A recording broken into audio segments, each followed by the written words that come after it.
말씀 함께 보겠습니다. 마가복음 8장입니다. 마가복음 8장 11절에서 21절 말씀. 마가복음 8장 11절에서 21절, 신약 67면입니다.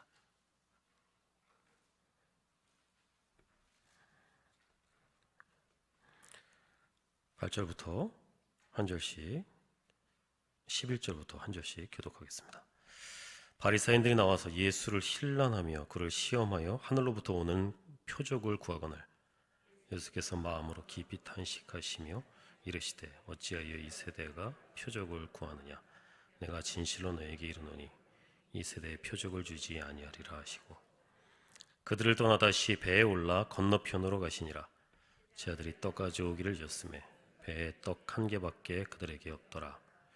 예수께서 경고하여 이르시되 삼가 바리새인의 누룩과 헤롯의 누룩을 주의하라 하시니 쟤들이 서로 수군거리기를 이는 우리에게 떡이 없음이로다 하거늘 예수께서 아시고 이르시되 너희가 어찌 떡이 없음으로 수군거리느냐.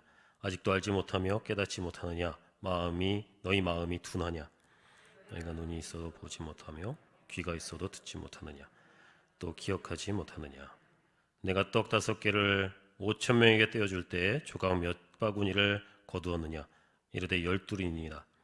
또 7개를 4,000명에게 떼어줄 때 조각 및 이르되 7이니이다. 같이 읽습니다. 이르시되 아직도 깨닫지 못하느냐 하시니라. 아멘.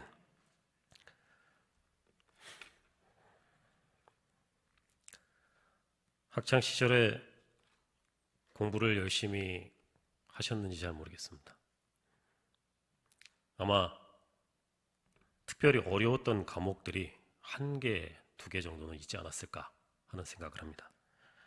선생님이 같은 질문을 수차례 설명해도 이해를 못하는 그런 과목이 우리에게는 좀 있었습니다. 최대한 자세히 여러 번 설명을 해도 학생들은 여전히 모르겠다는 표정으로 선생님을 쳐다보는 그런 이상한 상황이 우리 학창시절에 종종 있었다는 얘기죠. 그럴 때 선생님이 지으셨던 특유의 표정이 있습니다. 이런 표정. 그 어색함, 그 무안함, 그런 것들이 아마 여러분들에게 기억이 날 것입니다. 저는 특별히 수학이 조금 어려웠어요. 수학을 좀 못했습니다. 그래서 수학 시간마다 지금 이해를 할 수가 없고 선생님이 뭘 물어보실 때마다 제 마음이 너무 힘들었고 또 그래서 선생님이 아마 저만이 아니라 우리 반 아이들 때문에 많이 힘드셨었던 것 같습니다. 예수님의 제자들과 예수님 사이에도 이런 일들이 좀 종종 있었던 것 같습니다. 성경에는 예수님이 아직도 깨닫지 못하느냐라는 그런 질문을 하시는 장면이 수차례 등장합니다. 그럴 때 예수님의 표정이 아마 우리 선생님들처럼 조금 애매한 표정이 아니었을까 하는 생각이 듭니다. 예수님과 제자들 사이에 아마 정막이 흘렀을 것 같습니다. 그런 표정을 지을 정도라면, 그렇게 여러 번 아직도 깨닫지 못하느냐라고 물으실 정도라면 아마 그 문제가 굉장히 어려웠던 문제였을 것입니다. 도무지 해결이 되지 않는 그런 문제가 제자들에게 있었다는 사실이죠. 오늘 본문은 예수님과 제자들이 이 어려운 문제를 다루고 있습니다. 이 어려운 문제가 뭐냐면 빵 문제입니다. 빵이 왜 어려울까요? 빵은 현실의 문제이기 때문에 그렇습니다. 빵은 유한한 인간의 능력과 자원의 문제이기 때문에 이 문제는 해결하기가 굉장히 어려운 문제라는 얘기죠. 예수님은 그 현실을 넘어서는 세상을 이야기를 하세요. 계속해서 현실이 아니라 하나님의 나라, 그 현실 너머에 있는 그 하나님이 선사하시는 세상에 대해서 이야기를 하고 계십니다. 본문 바로 앞에 보면 칠병이어의 사건이 나오거든요. 7개의 떡과 물고기 2마리로 사람을 먹이고 남은 일. 또 그 앞에는 오병이어의 기적이 우리에게 나옵니다. 한 줌의 음식으로 4,000명이 먹고 5,000명이 먹고 남았다는 사실입니다. 그래서 인간의 한계를 뛰어넘는 하나님의 능력을 예수님은 계속해서 보여주셨다는 사실이에요. 또한 굶주려서 기진하는 사람들에게 하나님의 사랑이 얼마나 크고 놀라운 것인지, 그 하나님이 그들을 얼마나 사랑하시는지를 수차례 보여주셨다는 얘기입니다. 이렇게 하나님이 선사하시는 이 세상은 사람의 한계를 뛰어넘는 그 하나님의 능력과 사랑이 가득한 곳이라고 우리에게 설명을 하세요. 그래서 그 현실을 넘어서 하나님의 세상, 하나님의 나라를 바라봐라 라고 제자들에게 또 우리에게 수차례 이야기를 하셨다는 얘기입니다. 그 하나님의 사랑, 그 하나님의 능력, 그 나라를 좀 누리라고 하나님께서는 제자들에게 주문하셨다는 얘기입니다. 그런데 본문의 제자들은 그 현실을 뛰어넘지 못합니다. 그래서 여전히 빵에 허덕이는 모습을 우리에게 보여준다는 얘기입니다. 빵이 없어서 걱정하고 있고 빵 때문에 고민하는 사람들이 바로 이 제자들이라는 얘기입니다. 현실을 넘어서 새로운 세상을 선물하시는 하나님이, 그 예수님이 그들의 곁에 있음에도 불구하고 그들은 여전히 현실이 걱정이고 빵이 걱정인 그런 사람들이었다는 얘기죠. 이런 상황을 계속해서 반복하니까 예수님이 이들을 바라볼 때 어떻게 너희들은 깨닫지 못하느냐라고 물어볼 수밖에 없었고, 또 그들을 바라보는 표정이 아마 그렇게 힘들고 애매했을 거라는 사실입니다. 예수님은 이런 그들에게 이렇게 말씀하십니다. 너희들은 마치 눈뜬 장님이고 듣는 귀머거리다, 이렇게 말씀하셨다는 거예요. 예수님이 열어놓으신 하나님의 나라를 눈앞에 보고 있음에도 불구하고 그 하나님의 나라를 제대로 보지 못하는 눈뜬 장님, 그것이 바로 그들이며, 또 하나님의 나라에 대해서 수없이 말씀하시고 그 하나님의 말씀이 그들에게 직접 전해짐에도 불구하고 그 말씀을 듣지 못하는 이들이 듣는 귀머거리라고 말씀하고 계시던 사실입니다. 이런 문제가 제자들에게 있었는데 이 문제가 제자들만의 문제냐가 중요합니다. 우리는 현실을 넘어서 하나님의 나라를 누리고 있을까요? 우리가 과연 그 나라에서 하나님의 능력과 하나님의 사랑과 그 하나님의 위대하심을 맛보고 살아가고 있을까요? 그 나라가 이미 우리 가운데 와 있습니다. 예수 그리스도께서 우리 위에 십자가를 담당하시고 그 십자가에서 우리에게 모든 저주와 사망을 해결하시고 우리에게 하나님의 나라를 선물하셨잖아요. 그래서 우리 가운데 이미 하나님의 나라가 와 있는데 우리는 여전히 현실의 코를 박고 살아가고 있는 모습이 우리에게 있다는 얘기입니다. 왜 하나님의 능력, 그 사랑을 누리지 못하고 좌절하고 낭망하고 있을까요? 그런 우리를 보시며 예수님이 어떤 표정을 짓고 계실까요? 성경을 통해서 하나님의 나라가 얼마나 크고 놀라운 능력의 것인지, 그 하나님의 나라가 지금 여기에 있어서 우리가 그것을 누리면 얼마나 큰 사랑과 축복을 누릴 수 있는지를 수없이 말씀 속에 증거하는데 그것을 보지 못하고 듣지 못하는 우리를 보시며 예수님의 표정이 어떻게 있냐는 얘기입니다. 도대체 뭐가 문제일까요? 예수님은 그 문제의 원인이 누룩에 있다고 말씀하십니다. 누룩이라는 것은 빵을 만드는 데 쓰는 겁니다. 빵을 만들 때 이 누룩은 필수적인 요소 중에 하나라는 사실입니다. 누룩이 없는 빵은 굉장히 거칠고 목이 맵니다. 이스라엘 민족은 이 거칠고 목이 매는 이 무교병, 누룩이 들어있지 않은 빵을 무교절에 먹었습니다. 이 빵을 발효시킬 여유조차 없었던 고난의 현장이었던 출애굽, 그 출애굽을 기억하며 하나님의 은혜를 생각하고 하나님께서 그들을 건지셨고 그들을 살리셨다는 것을 기념하는 그런 명절에 이 무교병, 누룩을 넣지 않은 빵을 먹었다는 사실이죠. 이스라엘 민족은 이 무교병이 7일 동안 진행되는 동안에 이 떡을 먹었고, 그리고 나머지 51주간은 누룩이 들어있는 빵을 먹었습니다. 1년 내내 누룩이 들어있는, 누룩으로 발효된 빵을 먹다가 누룩이 없는 빵을 일주일 먹는 그 순간은 이들에게 굉장히 힘들었을 겁니다. 굉장히 뻣뻣하고 또 거칠고 목이 맸을 테니까요. 그래서 이 일주일 동안을 경험하고 나면 누룩이 얼마나 중요한 건지, 이 누룩이 별거 아닌 것 같고 이 미미한 가루에 불과한 것인데 이것이 너무나 중요하고 귀한 것이라는 것을 그들은 알게 되었다는 사실입니다. 그래서 우리는 누룩에 대해서 잘 모르지만 이들은 누룩이 얼마나 소중한 것인지를 잘 알고 있었을 거란 얘기죠. 그런데 예수님은 이 누룩이라는 것이 다른 성경에 보면 하나님의 나라가 누룩과 같다라고 말씀을 하셨습니다. 여자가 밀가루 서말 속에 넣어놓은 누룩과 같은 것이 바로 하나님의 나라다, 이렇게 말씀을 하셨다는 얘기죠. 누룩과 같은 이 미미한 가루 같은 존재가 메마른 세상을 살아나게 하는 것이다. 그래서 거기에 하나님의 나라가 충만하게 만들어가는 것이다 라고 이야기를 하셨다는 겁니다. 그 생명의 역사가 아주 작은 것에서 시작하지만 점점 더 부풀어 올라서 결국엔 전부를 변화시키고 모든 것을 온전케 하는 것이 바로 하나님의 나라의 원리다라고 우리에게 설명을 하셨다는 얘기입니다.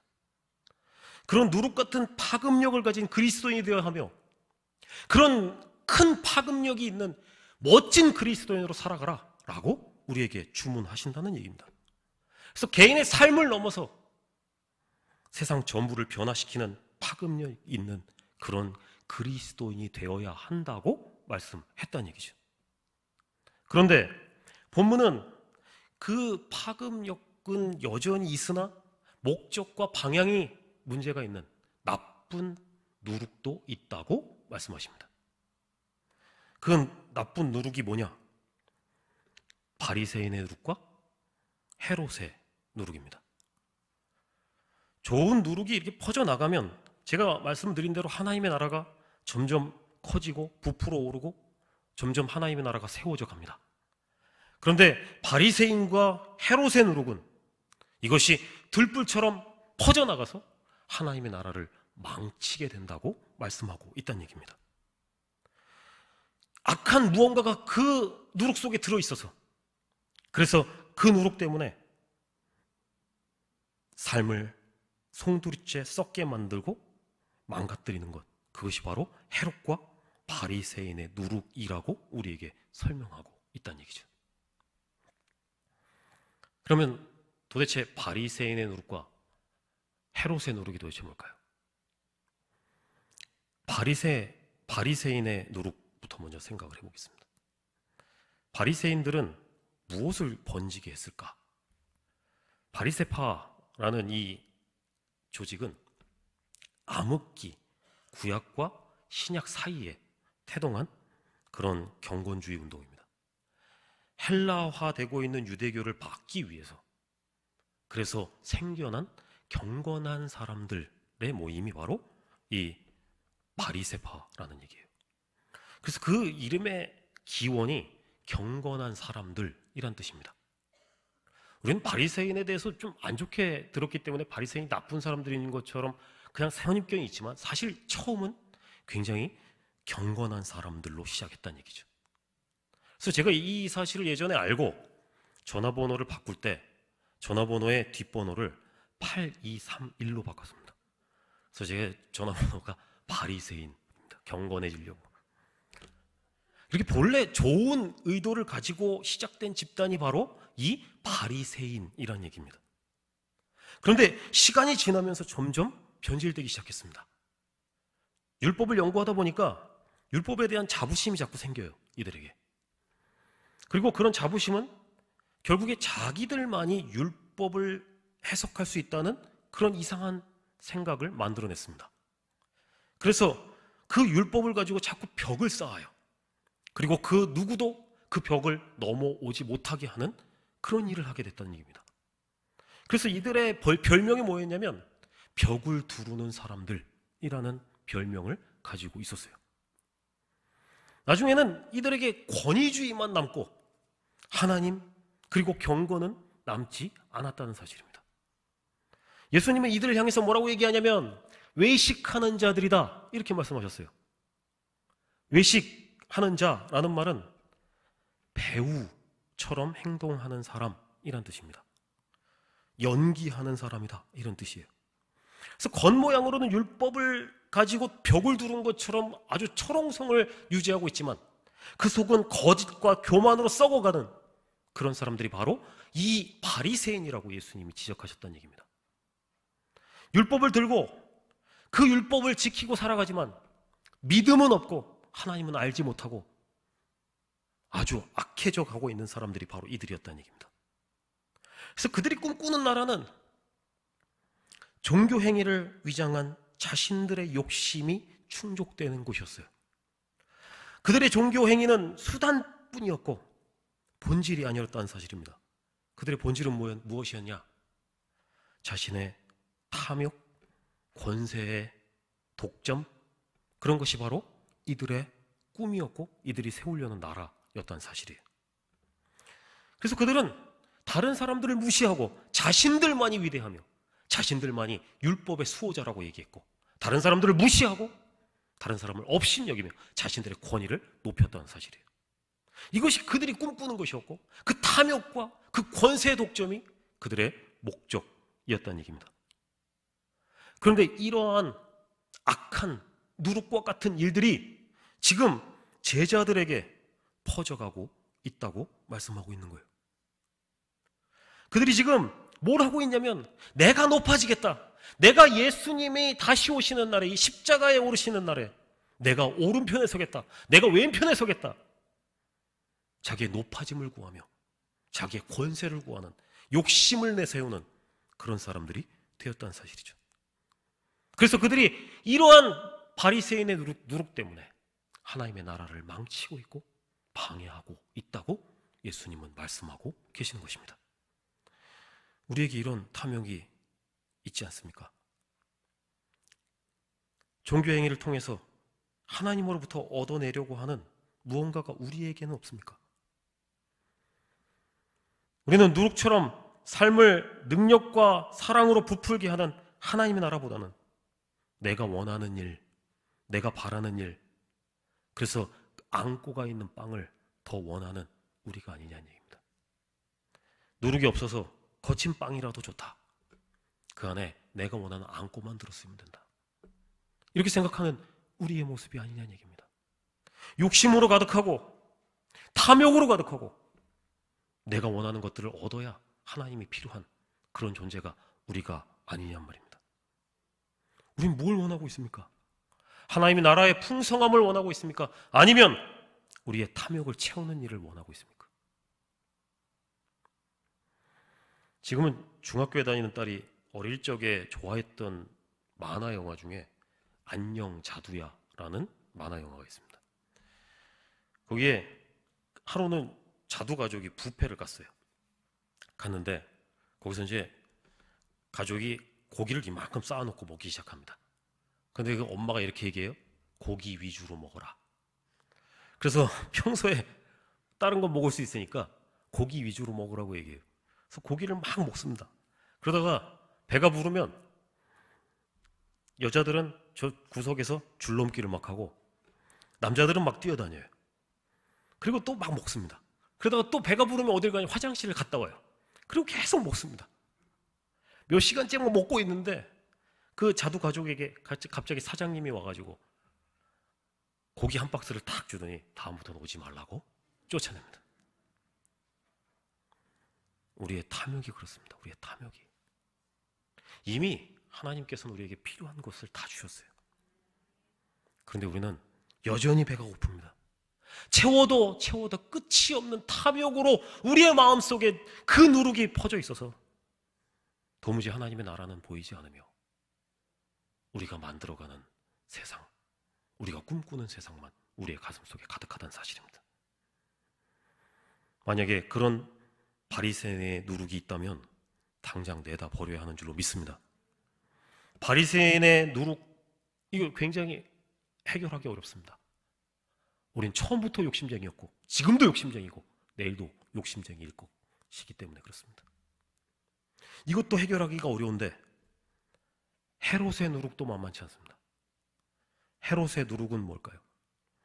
본문에 등장하는 헤롯은 헤롯 안티파스라는 사람입니다. 예수님이 탄생하셨을 때 유대 왕은 누구였냐면 헤롯 대왕이었어요. 지금 이 헤롯은 누구냐면 지금 예수님 말씀하신 헤롯은 그 헤롯 대왕의 아들입니다. 그런데 헤롯 가문은 처음부터 예수님을 안 좋아했습니다. 그래서 그 아버지 헤롯 대왕은 예수님이 태어났을 때 예수님을 죽이려고 2살 아래에 있는 모든 사내 아이를 다 죽여라, 그렇게 얘기했던 사람이 바로 이 헤롯 대왕이었습니다. 아들도 마찬가지였습니다. 아들도 수없이 그 예수님을 죽이겠다고, 예수님을 없애려고 애썼던 사람이 바로 이 헤롯 안티파스라는 얘기예요. 헤롯은 예수님을 그렇게 위험인물로 생각했습니다. 자기의 자리를 위협하는 쿠데타 세력이라고 생각을 했다는 얘기입니다. 그래서 헤롯은 예수님을 믿음의 대상으로 생각해 본 적이 한 번도 없습니다. 그저 정치적인 대상으로 생각하고 그를 제거해야 한다라고 생각했던 사람이 바로 헤롯이었다는 얘기입니다. 그래서 헤롯은 믿음이 아니라 보이는 것, 물질적인 것에만 관심이 있는 사람이 바로 이 헤롯이었다는 얘기입니다. 예수님과 함께 있으면서 지금 빵을 걱정하고 있는 이 제자들의 모습이 바로 헤롯의 누룩에 감염된 사람들입니다.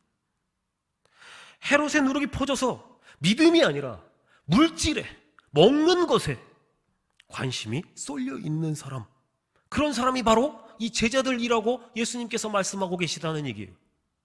믿음이 아니라 눈에 보이는 것, 그 물질에 관심을 쏟고 있는 사람들. 이 제자들에게서 우리의 모습이 보이지 않습니까? 믿음과 삶은 별개가 아니냐는 얘기입니다. 우리의 삶이. 믿음은 교회에서만 필요하고 삶에서는 물질이 필요하다, 이렇게 생각하는 게 우리의 마음속에 은연히 있지 않습니까? 얼마 전에 유시민 작가가 쓴 책 중에 하나인 어떻게 살 것인가 라는 책을 제가 읽었어요. 정치를 그만두고 나서 쓴 책인데, 그래서 남은 인생을 내가 어떻게 살 것이냐, 이런 이야기를 쓰고 있는 책이에요. 내용이 굉장히 깁니다. 근데 요약을 하면 굉장히 간단한데요. 원하는 일을 하면서 열심히 놀아라. 흥미가 같은 사람들끼리 모여서 함께 뭉쳐서 놀아라. 한 번뿐인 인생이니까 후회 없이 놀아라. 이런 얘기입니다. 이 사람이 무신론자이기 때문에 미래에 대해서 아무 걱정이 없어요. 그래서 후회하지 말고 하고 싶은 일 다 하면서 놀아라, 이렇게 얘기하는 책이 바로 유시민 작가의 어떻게 살 것인가 라는 책이에요. 그런데 이 책과 아주 비슷한 이름의 제목을 가진 책이 있어요. 프란시스 셰퍼라는 학자가 쓴 그러면 우리는 어떻게 살 것인가 라는 책이에요. 이 셰퍼라는 사람은 고대 로마 시대부터 중세 르네상스 종교개혁, 그리고 계몽주의, 현대에 이르기까지 서구 사상과 문화의 발달 과정을 하나하나 되짚습니다. 그것을 통해서 현대 서구 사회의 실패 원인이 뭐냐, 그것을 추적하고 분석하고 대안을 제시하는 책입니다. 서구 사회가 왜 실패를 했느냐? 그 이유는 기독교 진리로부터 떠나서 사상과 문화의 혼란과 무질서를 초래했다, 이렇게 결론을 내립니다. 그래서 그는 이렇게 얘기해요. 현대 사회가 살 길은 뭐냐? 오직 인격적으로 무한하신 하나님께로 돌아가는 일이다, 이렇게 우리에게 역설하고 있다는 사실입니다. 그럼 우리는 어떻게 살 것인가? 우리에게 참된 삶은 무엇일까? 더 이상 빵에 집착하지 말아야 된다는 사실입니다. 유한한 인간의 능력, 자원에 집착하지 말아야 한다는 사실입니다. 바리새인의 누룩을 삼가해야 합니다. 탐욕으로 얼룩진 종교적인 모든 시도를 중지해야 합니다. 예수님을 인간의 목적을 달성하는 일에 사용하는 그런 잘못되고 악한 우리의 마음을 내려놓아야 한다는 사실입니다. 헤롯의 누룩을 삼가야 합니다. 눈에 보이는 그리고 손에 잡히는 것, 그런 것들은 모두 곧 사라질 것들입니다. 영원하신 하나님, 그 하나님의 나라를 얻는 일, 그 일이 우리에게 필요한 일이라고 우리에게 말씀하고 있다는 얘기예요. 당장은 많은 것들을 잃어버리는 것처럼 보이는 아주 약하고 또 무의미해 보이는 것들일지 모릅니다. 그러나 많은 것들을 잃어버리는 것처럼 보이지만 그 모든 것을 뛰어넘는 하나님의 나라를 누리는 일이라는 사실을 기억해야 된다는 것입니다.